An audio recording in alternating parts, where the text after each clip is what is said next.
अस्सलाम वालेकुम, मेरा नाम है रिज़वान और आप देख रहे हैं नेक्स्ट डे सॉल्यूशंस का यूट्यूब चैनल। आज के लेक्चर में हम देखेंगे एजैक्स क्या चीज़ है। अगर आपने हमारे वेब डेवलपमेंट के कोर्स के पिछले लेक्चर्स नहीं देखे, तो आपको इस वीडियो के डिस्क्रिप्शन में एक प्लेलिस्ट का लिंक मिल जाएगा, वहाँ पे जाके आप सारे पुराने लेक्चर्स देख सकते हैं। और आने वाले लेक्चर्स को देखने के लिए इस चैनल को सब्सक्राइब करके बेल आइकन पे क्लिक कर दें ताकि आपको नोटिफ़िकेशन उनके आते रहें। और अगर आप चाहते हैं कि ये वेब डेवलपमेंट का कोर्स आप हमारे इदारे में आके हमारी निगरानी में या फिर ज़ूम पे हमारे साथ लाइव करना चाहें, तो स्क्रीन पे नीचे दिए गए नंबर्स पे राब्ता करके खुद को एनरोल करवा सकते हैं। तो चलें चलते हैं आज के लेक्चर की तरफ। तो सबसे पहला क्वेश्चन कि एजैक्स है क्या चीज़? एजैक्स इन प्रोग्रामिंग, एजैक्स जो है ये शॉर्ट फॉर्म है एसिंक्रोनस जावास्क्रिप्ट एंड एक्सएमएल। और ये एक्चुअली एक मेथड का नाम है। मेथड क्या है कि आप अपने वेबसाइट को, पेज को रीलोड किए बगैर सर्वर पे कोई रिक्वेस्ट भेजें और कोई डाटा लेके आएँ और अपडेट करें। इसकी एग्ज़ाम्पल्स आप जो चैटबॉट्स कहीं भी यूज़ करते हैं, चाहे वो चैट जीपीटी हो या किसी के सपोर्ट फॉर्म वाले जो चैट होती है, जैसे फॉर एग्ज़ाम्पल यहाँ पे ये पेज लोड हो जाए, आपको नज़र आएगा ये, ठीक है? तो मैं यहाँ से इधर करता हूँ क्लिक, ठीक है? तो ये ओपन हो गया। इधर से अगर मैं कोई मैसेज सेंड करता हूँ, ठीक है? This is a test message, please ignore. तो ये मैसेज एक्चुअली क्या हो रहा है, आपको याद है कि जावास्क्रिप्ट, एचटीएमएल और सीएसएस ये 3 लैंग्वेजेज़ हैं जो आपका ब्राउज़र समझ सकता है। इस सूरत में क्या हो रहा है कि आपका ब्राउज़र रिक्वेस्ट भेजता है सर्वर को, ठीक है? ताकि उसकी प्रोसेसिंग हो सके, ये जो मैंने मैसेज भेजा है, इसकी वो फिर करता है प्रोसेसिंग। तो ये जो बगैर पेज रीलोड किए आप सर्वर को कोई रिक्वेस्ट भेजते हैं, कोई डाटा वहाँ से लेके आते हैं या कोई भी ऐसा काम करवाते हैं जिसमें पीएचपी या कोई और बैकएंड की लैंग्वेज इन्वॉल्व हो, उस मेथड को कहते हैं एजैक्स। तो ये जो मैंने मैसेज इधर किया था, ठीक है? तो ये मैसेज क्या गया था, एजैक्स के थ्रू सर्वर पे गया और वहाँ से जो रिस्पॉन्स आया, वो इधर उसने आउटपुट कर दिया डोम मैनिपुलेशन के डोम मैनिपुलेशन के थ्रू। आपको डोम मैनिपुलेशन का लेक्चर याद होगा, हमने स्टार्टिंग में किया था जावास्क्रिप्ट में। और यहाँ पे वो माँग रहा है नेम, मैं इधर नेम एंटर करता हूँ, ठीक है? और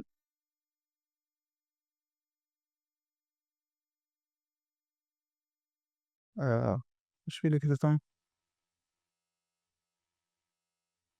ठीक है? तो ये डाटा क्या होगा, सबमिट हो जाएगा सर्वर पे, ठीक है? तो ये क्या हुआ, एजैक्स के थ्रू, एजैक्स के थ्रू ये डाटा जो है वो चला गया सर्वर पे और सर्वर ने इसको स्टोर कर लिया आपकी पीएचपी की फाइल में। ये तो हो गया कि एजैक्स है क्या चीज़। आप यहाँ पे देखेंगे, हम अगर इंस्पेक्ट करके नेटवर्क के अंदर आएँ, तो आपको याद है कि मैं अगर पेज रीलोड करता हूँ, ठीक है? तो नेटवर्क में ये सारी रिक्वेस्टें आ जा रही हैं। एक तो मेन गई designsvalley.com को, उसने बताया कि मुझे फ़लाँ सीएसएस चाहिए, फ़लाँ इमेज मैंने यहाँ पे लगानी है, फ़लाँ फ़ॉन्ट मुझे डाउनलोड करनी है। तो ब्राउज़र फिर क्या करता है, उन सब को भेजता है यहाँ पे ये रिक्वेस्ट, ठीक है? जैसे ये एलिमेंटर की सीएसएस है, इसी तरह ये कोई जावास्क्रिप्ट की फ़ाइल है, तो ये सारी रिक्वेस्टें आपको यहाँ पे आ रही होती हैं। जो एजैक्स रिक्वेस्ट होंगी, ये भी यहाँ पे ही आएँगी। फॉर एग्ज़ाम्पल अगर मैं इस पे क्लिक करूँ, ये गूगल एनालिटिक्स का कोड लगा है, जो बता रहा होता है कि विज़िटर आया, उसने कहीं पे स्क्रॉल किया, यूज़र की इन्फॉर्मेशन वगैरह वो कलेक्ट कर रहे होते हैं। तो यहाँ पे देखें, हमारे देखते-देखते अगर आप 3 सेकंड रिवाइंड करें, ये न्यू रिक्वेस्ट फिर एक आ गई। तो ये क्या कर रहा है, आपका यहाँ पे क्लैरिटी लगा हुआ है और क्लैरिटी की जो जावास्क्रिप्ट है, वो एजैक्स रिक्वेस्ट भेज रही है। इनको अगर हम यहाँ पे फ़िल्टर करना चाहें, हम इधर से ये फ़िल्टर ज़ोन करके और यहाँ से सेलेक्ट कर सकते हैं कौन-सा मीडिया। इमेज करूँगा तो सारी इमेजेस यहाँ पे फ़िल्टर होके आ गई। जेएस तो ये जेएस आ गई सारी, ठीक है? इसी तरह ये fetch/exhr इस पे करूँगा तो ये सारी एजेक्स की रिक्वेस्ट हैं, ठीक है? अब आपको पता चल गया एजेक्स है क्या? इसको देख कैसे सकते हैं कि ये कैसे वर्क करती है? अब आ जाते हैं अपने कोड की तरफ। नंबर 1 मैं यहाँ पे एक ajax.php के नाम से बनाता हूँ फ़ाइल, ठीक है? इस पे सिंपल हम एचटीएमएल करते हैं ajax example, ठीक है? और इस पे सिंपली एक ए टैग लगा देते हैं और इसमें लिख देते हैं जावास्क्रिप्ट और ये ताकि उस पे क्लिक होके कुछ ना हो और आईडी साथ दे देते हैं क्लिक मी और ये आ गया, ठीक है? तो एजेक्स जो है ये जावास्क्रिप्ट के थ्रू इनिशिएट होगी, नंबर 1। लेकिन आपको उसके इनिशियलाइज़ कब करना है, कैसे करना है, वो भी आपने बताना होता है। मैं आ जाऊँ ajax.php, ये आ गया। तो हम अब ये करने लगे हैं कि एक और हम फ़ाइल बनाएँगे, ठीक है, पीएचपी की, और उस यूआरएल को हम हिट करवा के यहाँ पे जब क्लिक हो, तो उधर से जो डाटा आए रिस्पॉन्स, वो यहाँ पे नीचे अपडेट हो जाए। ये छोटी-सी एग्ज़ाम्पल करते हैं, It's 5 o'clock. ठीक है? अब यहाँ पे हमें चाहिए एक स्क्रिप्ट टैग, ठीक है? और हमारा ये ए टैग आ जाएगा, click button is equal to document get element by ID, ये, ठीक है? और बाकी हमने लगाना है एक उस पे क्लिक का event, this dot add event listener, event कौन सा, क्लिक का, और जब क्लिक हो तो ये कोड यहाँ पे जो होगा वो एग्जीक्यूट हो जाए। फिलहाल मैं टेस्टिंग के लिए कि मैंने कहीं यहाँ पे मुझे ये ऑप्शन नहीं था दे रहा नीचे सजेशन, तो कहीं स्पेलिंग मिस्टेक ना हो, तो टेस्टिंग के लिए मैं एक अलर्ट का फंक्शन कॉल कर लेता हूँ। इसको करते हैं रिफ्रेश, क्लिक किया, ये वर्क कर रहा है।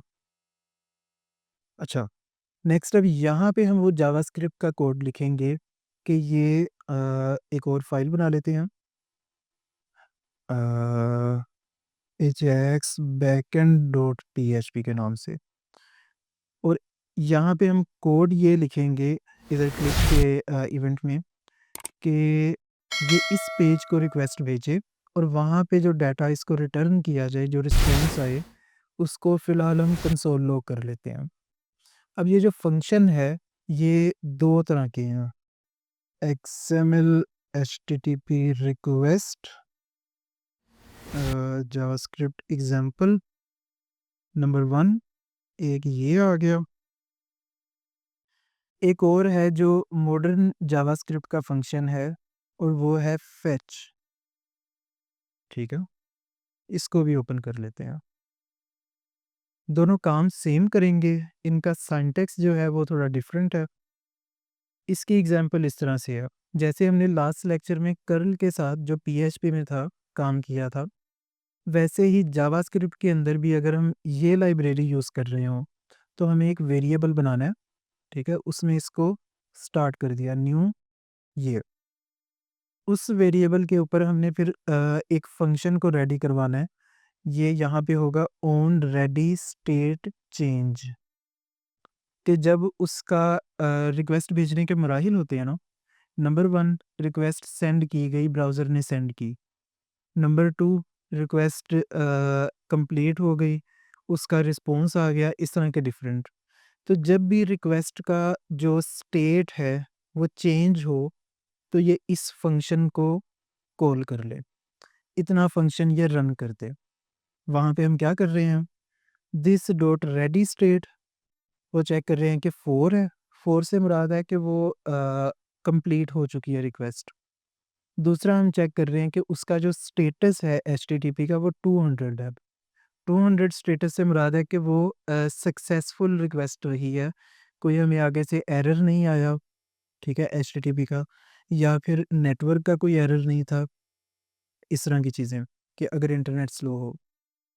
ये 2 इफ कंडीशंस लगा के और यहाँ पे फिर हमने क्या करना है, इसी वेरिएबल के अंदर एग्स एचटीटीपी जो हमने ये शुरू में इनिशियलाइज़ किया था, इसके अंदर हमें रिस्पॉन्स टेक्स्ट के नाम से एक वेरिएबल मिलेगा, जहाँ पे अ, जिधर हमने भेजनी होगी रिक्वेस्ट, उसका जो रिस्पॉन्स होगा वो इसके अंदर आ जाएगा, ठीक है। और ये क्या करवा रहा है, document get element by ID demo, कि डेमो के नाम से जो आईडी होगी हमारे पेज के अंदर, उसकी इनर एचटीएमएल अपडेट कर दे जो रिस्पॉन्स आया, ठीक है।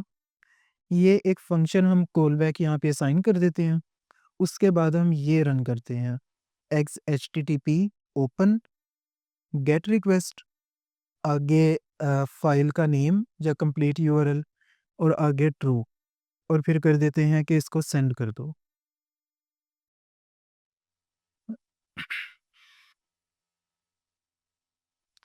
इसकी अब हम यहाँ पे कोड को करते हैं कॉपी, कि हमारे क्लिक फंक्शन के अंदर इसको रिक्वेस्ट जाए, ठीक है।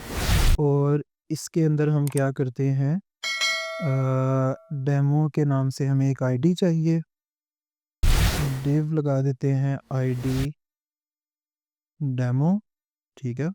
इसके अंदर हमारा कंटेंट आ जाएगा, और फाइल हमने हिट करनी है Ajax underscore backend dot PHP, ठीक हो गया। अब ये इतना काम हमारा कंप्लीट है। अब मैं एक काम करता हूँ, इसको करता हूँ टेस्ट। टेस्ट करने से पहले यहाँ पे कुछ आउटपुट भी कर लेते हैं। इधर मैं कर देता हूँ echo this is response from backend, ठीक हो गया। इसको किया रिफ्रेश। इसको फर्स्ट टाइम रिफ्रेश इस वजह से करना पड़ रहा है क्योंकि हमने जावास्क्रिप्ट का कोड ऐड किया न्यू। क्लिक किया, ये आ गया, ठीक है। अब एक और काम करते हैं, मैं इस पेज को अब रीलोड नहीं करूँगा, मैं ये जो एजेक्स बैकएंड था इधर आगे ऐड कर देता हूँ अपडेटेड, ठीक है। इसको किया सेव, और इसको सिंपली यहाँ पे क्लिक करता हूँ दोबारा, तो वो इस तरह से ले आएगा, ठीक है। उम्मीद है मोस्टली लोगों को इस चीज़ की समझ आ गई होगी। मैं आपको फिर से एक दफ़ा नेटवर्क का टैब ओपन करके और यहाँ से दिखाता हूँ। जैसे ही मैं करूँगा इधर क्लिक, यहाँ पे रिक्वेस्ट गई एजेक्स बैकएंड डॉट पीएचपी, ठीक है। ये उसका कंप्लीट यूआरएल हमारे लोकल होस्ट के साथ, और यहाँ से जो रिस्पॉन्स आया ये, उसको हमने इस डिव के अंदर ऐड कर दिया, ठीक है। तो जितनी दफ़ा भी क्लिक करूँगा वो बार-बार रिक्वेस्ट भेजता रहेगा। अच्छा, तो ये तो थी इस एक्सएमएल एचटीटीपी रिक्वेस्ट वाली लाइब्रेरी के साथ, जो मैंने बताया था कि ओल्ड लाइब्रेरी है, वर्क अभी भी करेगी, लेकिन इसका न्यू अल्टरनेटिव जो है वो है फेच एपीआई, ठीक है, जिसमें हम अ, इस तरह से उसको यूज़ करेंगे। अब इसकी हम एग्जांपल कॉपी कर लेते हैं यहाँ से। ये मैंने किया कॉपी, और इधर इवेंट लिसनर हमारा वैसे ही लगा रहेगा क्योंकि हमने क्लिक पे एजेक्स रिक्वेस्ट सेंड करनी है, और नीचे वाले पार्ट को, अंदर वाले को, मैंने ये चेंज कर दिया, ठीक है। अब इसमें यहाँ पे मैं सिंपली ये यूआरएल दूंगा अपने पेज का, ये आ गया। और ये करेगा क्या, इस पेज को करेगा फेच ब्राउज़र रिक्वेस्ट भेज के, और जो उसका रिस्पॉन्स होगा वो आपके पास आ गया एक्स की सूरत में, ठीक है। उसको आप कर लें एक्स डॉट टेक्स्ट यहाँ पे, कि उसका जो टेक्स्ट है वो ग्रैब कर ले।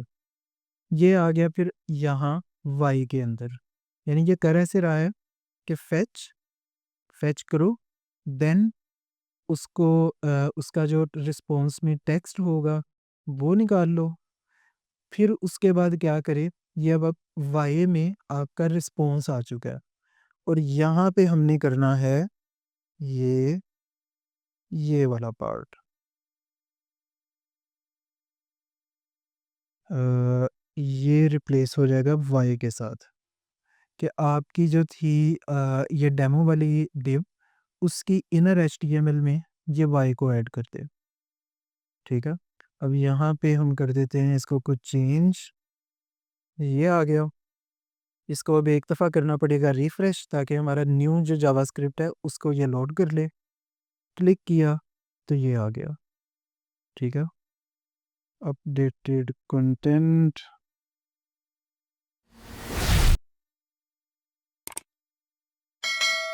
क्लिक, ये आ गया। क्लिक करता रहूँगा, रिक्वेस्ट जाती रहेगी। अच्छा, ये तो होगी इसकी बेसिक एग्ज़ाम्पल। अब आगे हम एक काम करते हैं, हम एपीआई के साथ जो कल हम जिस एपीआई को हिट कर रहे थे, उसी को करते हैं यहाँ से हिट, ठीक है? तो हमें यूआरएल उसके लिए क्या चाहिए? मैं यूआरएल के लिए ना एक सेपरेट वेरिएबल बना लेता हूँ, is equal to this question mark, latitude ये और ये सब कर लिया मैंने कॉपी, ठीक है? इनके दरमियान आ जाएगा सॉरी इक्वल साइन, ठीक है? और यहाँ पे आ जाएँगे एंड, ये एंड जो हम उसके सारे वेरिएबल क्यूरी पैरामीटर्स को कंप्लीट कर रहे हैं, ठीक है? ये हमारा बन गया कंप्लीट यूआरएल जिसमें लैटिट्यूड, लॉन्गिट्यूड और बता रहा है कि करंट टेम्परेचर वो बताए। अब रिक्वेस्ट भेजते हैं इसको, ठीक है? उसकी हम जो टेक्स्ट रिटर्न होगी उसको हम इधर डेमो के अंदर कर देंगे। एक दफ़ा करना पड़ेगा रिफ्रेश क्योंकि हमने जावास्क्रिप्ट का ये वाला कोड अपडेट किया। क्लिक किया, ठीक है? अब ये थोड़ा-सा टाइम लेगी, आपने देखा? क्योंकि ये एक्चुअली इंटरनेट पे उसने रिक्वेस्ट की है। इंटरनेट ज़ाहिर-सी बात है स्लो होता है, लोकल होस्ट की निस्बत। और ये आ गया सारा डाटा। अब इसके अंदर से अगर आपने ग्रैब करना हो अ, जैसे हम कल कर रहे थे कि वो उसका टेम्परेचर करंट के अंदर से, तो आपको याद है कि ये रिस्पॉन्स जो हमें आया है, ये किस फ़ॉर्मेट में था? Jason format. तो हम यहाँ पे जावास्क्रिप्ट के अंदर भी एक फ़ंक्शन होगा, टेक्स्ट के बजाय हम करेंगे जेसन। ये उसको क्या करेगा, जेसन में पार्स कर लेगा, जेसन में कन्वर्ट कर लेगा कि जावास्क्रिप्ट में आप उस जेसन को यूज़ कर सकें। इससे पहले वो क्या है जेसन ही, लेकिन वो एज़ अ स्ट्रिंग वर्क कर रहा है। ये करने के बाद यहाँ पे वाई के अंदर हमें मिल गया डाटा जेसन की सूरत में, और यहाँ डॉट लगा के अब आगे क्या था, मैं वहाँ से कॉपी कर लूँ, ये करंट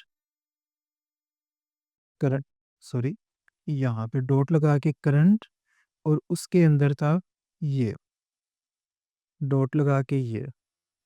तो अब डेमो की एचटीएमएल में ये उसका एक्चुअली टेम्परेचर आ जाएगा। इसको मैं करता हूँ रिफ्रेश, यहाँ पे किया क्लिक, रिक्वेस्ट अभी पेंडिंग है और ये अपडेट हो गई। ठीक हो गया। अब यहाँ पे हम आगे प्लस यूज़ करके उसका जो है वो था units, I think current units, ये यहाँ पे कर देते हैं। और ये हमारी जो ऐप जो हमने कल कर्ल के थ्रू की थी एपीआई को हिट, वो जावास्क्रिप्ट में अब हो गया। बगैर पेज रीलोड किए आप सिंपली क्लिक करें और वो अपडेट कर देगा करंट टेम्परेचर। अच्छा, अब आपके ज़हन में एक क्वेश्चन आ रहा होगा कि अगर हम एजैक्स के थ्रू एपीआई को हिट कर सकते हैं, तो कर्ल का क्या फ़ायदा है? वैलिड क्वेश्चन है, लेकिन मेरा ख़्याल है कि कुछ लोगों के ज़हन में पहले से ही ये आ चुका होगा। इसकी रीज़न ये है कि एजैक्स जो है, वो आपके ब्राउज़र रिक्वेस्ट सेंड करेगा, ठीक है? अब यहाँ पे देखिए मैंने इसको किया क्लिक और ये ब्राउज़र सेंड कर रहा है, और इसके अंदर आप कंप्लीटली रीड कर सकते हैं कि कौन से पैरामीटर सेंड किए गए, वहाँ में उनके अंदर एपीआई मौजूद थी या नहीं, इस तरह की सारी चीज़ें। जबकि कर्ल की सूरत में क्या होता है, कर्ल वाली हम ओपन ही कर लें, I think API dot PHP, ये। इसकी सूरत में क्या हो रहा है कि आप रिक्वेस्ट भेज रहे हैं, यानी आपका यूज़र रिक्वेस्ट भेज रहा है लोकल होस्ट को, ये मैंने किया रीलोड, और यहाँ पे अगर देखें ऑल के अंदर, तो उसने सिर्फ़ इस पीएचपी की फ़ाइल को रिक्वेस्ट भेजी है और ये आइकन को भेजी है जो यहाँ पे आ रहा होता है कि बाय डिफ़ॉल्ट आपका ब्राउज़र भेजता है, इसको इग्नोर कर दें। तो कहने से मुराद ये है कि रिक्वेस्ट जो आपने एपीआई को भेजी थी कर्ल के थ्रू, ये वाली, ये हिडन है, इसका यूज़र आपका नहीं देख सकता इसको, और उसकी बेशुमार रीज़न्स हैं। नंबर 1 रीज़न ये कि आपके ट्रेड सीक्रेट्स आप ये नहीं बताना चाहते कि मेरी ऐप स्पेशल क्यों है। अगर वो देख लें कि ये तो ओपन सोर्स है एपीआई जिसको यूज़ किया जा रहा है, तो आपकी एपीआई की वैल्यू नहीं। तो नंबर 1 इसकी रीज़न ट्रेड सीक्रेट्स, नंबर 2 भी सीक्रेट्स ही हैं, और वो ये कि आपकी अगर ये तो हमने ढूँढ के की थी वो एपीआई, जो एपीआई की ना माँगती हो, ठीक है? मोस्टली क्या होता है कि हर एपीआई आपको यूनिक प्रोवाइड करती है एपीआई की, और आपको वही यूज़ करनी होगी। अगर वो लीक हो जाए, कोई और उसको देख ले, कॉपी कर ले, तो वो आपकी एपीआई को मिसयूज़ कर सकता है। तो एजैक्स की सूरत में यहाँ पे इश्यू ये है कि ब्राउज़र रिक्वेस्ट भेज रहा है, ठीक है? और उसको यूज़र जो है वो रीड कर सकता है। इसकी सूरत में क्या है कि आपका सर्वर उस एपीआई को रिक्वेस्ट भेज रहा है, ठीक है? आप ये कर सकते हैं कि आप यहाँ पे मैं इसको करूँ कि आप एजैक्स के थ्रू रिक्वेस्ट भेजें इसको, सिंपली आपकी जो थी एजैक्स बैकएंड, ठीक है? अगर आप चाहते हैं कि ये सेम विदाउट पेज रीलोड काम करना हो, तो आप एजैक्स से रिक्वेस्ट भेजें अपने बैकएंड को, ठीक है? और उधर बजाय इको करने के यहाँ पे आप लगा लें ये वाला कोड,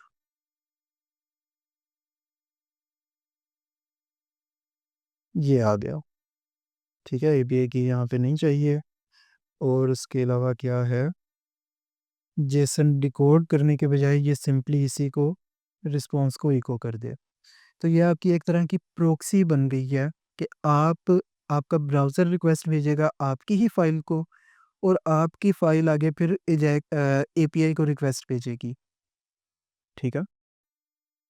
अब ये एपीआई वाला पार्ट यहाँ से हो गया माइनस, ये आ गया। बटन पे क्लिक होगा, ठीक है? तो आपका ब्राउज़र, यानी जो आपका यूज़र है उसका browser Ajax backend dot PHP को रिक्वेस्ट भेजेगा। वो रिक्वेस्ट बाद में फिर जेसन पार्स होगी, और उसके अंदर से जो करंट टेम्परेचर का यूनिट और उसकी वैल्यू, वो इस डेमो की आईडी वाली डिव में इंसर्ट हो जाएगी। और ये जो एजैक्स बैकएंड है, ये क्या कर रहा है, ये उस एपीआई को हिट कर रहा है, ठीक है? और वहाँ से जो रिस्पॉन्स आ रहा है उसको सिंपली इको कर रहा है, कंप्लीट उसका रिस्पॉन्स। तो अब इसको करते हैं टेस्ट, मैंने किया रिफ्रेश, क्लिक किया, अब ये रिक्वेस्ट गई है एजैक्स बैकएंड को, ठीक है? तो आपकी अगर कोई आप ना बताना चाह रहे हो कि मैं कौन-सी एपीआई यूज़ कर रहा हूँ, या अपनी एपीआई कीज़ को अ, महफूज़ करने के लिए लीक ना हो, तो ये वाला मेथड जो है ये बेस्ट है।